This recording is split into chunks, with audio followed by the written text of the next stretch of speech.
WDOB.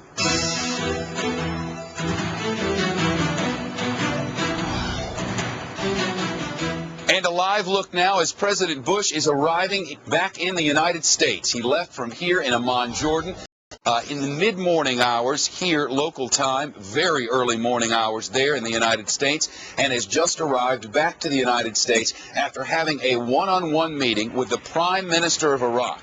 It was said to be potentially the most important meeting since the war began in the year 2003. And President Bush has told Iraq's Prime Minister that U.S. troops will be part of the plan to secure the safety on the ground until the job is done. But there are competing influences here. There's a new report that's due out next week, a new report about which we now have information from the Iraq Study Group that could suggest a major change in course, one which President Bush thus far is not willing to entertain. As we wait for the president to get off the plane, let's go right to Washington and P.J. Crowley, senior fellow for the Director of National Defense with the Center for American Progress. P.J., are they laying out two options for us here, or exactly what is going on?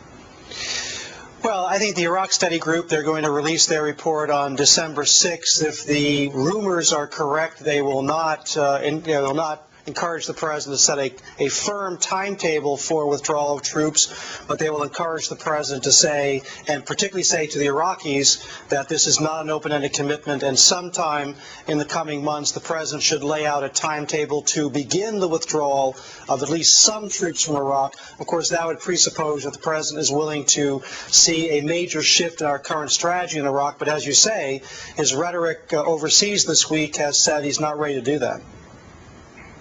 Yeah, well, it's quite clear that the Iraqis have set a timetable. Nouri al-Maliki said in no uncertain terms, as we're waiting for the president to come off the plane there, in no uncertain terms that his forces will be ready in 6 months, June of next year, to take over security across that nation.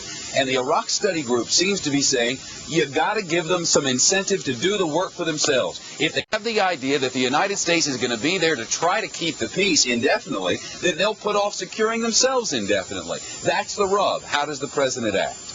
Well, I mean, if Maliki is correct, then in 6 months Iraq will be ready to take responsibility for its own security. That will be great news. Our dilemma has been we've been at the training mission for 2 or 3 years, and it's very slow going. While there are some effective Iraqi units in Iraq, broadly speaking, you might have a number of 300,000 or so that have received some rudimentary training, but that does not translate into effective Iraqi units that can replace the current American units in Iraq. P.J. Crowley, as the president gets off the plane and waves to people who are awaiting him there,